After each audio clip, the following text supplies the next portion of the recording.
আমাদের লেবু গাছে ফুল এসেছে।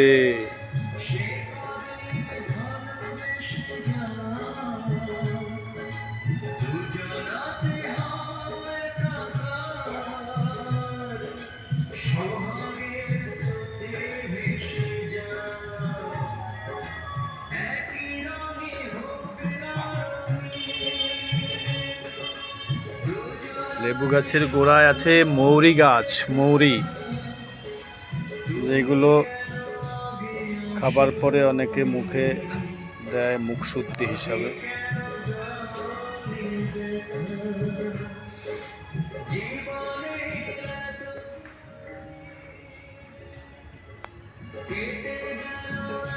এবছর প্রথম লেবু গাছে ফুল এসেছে।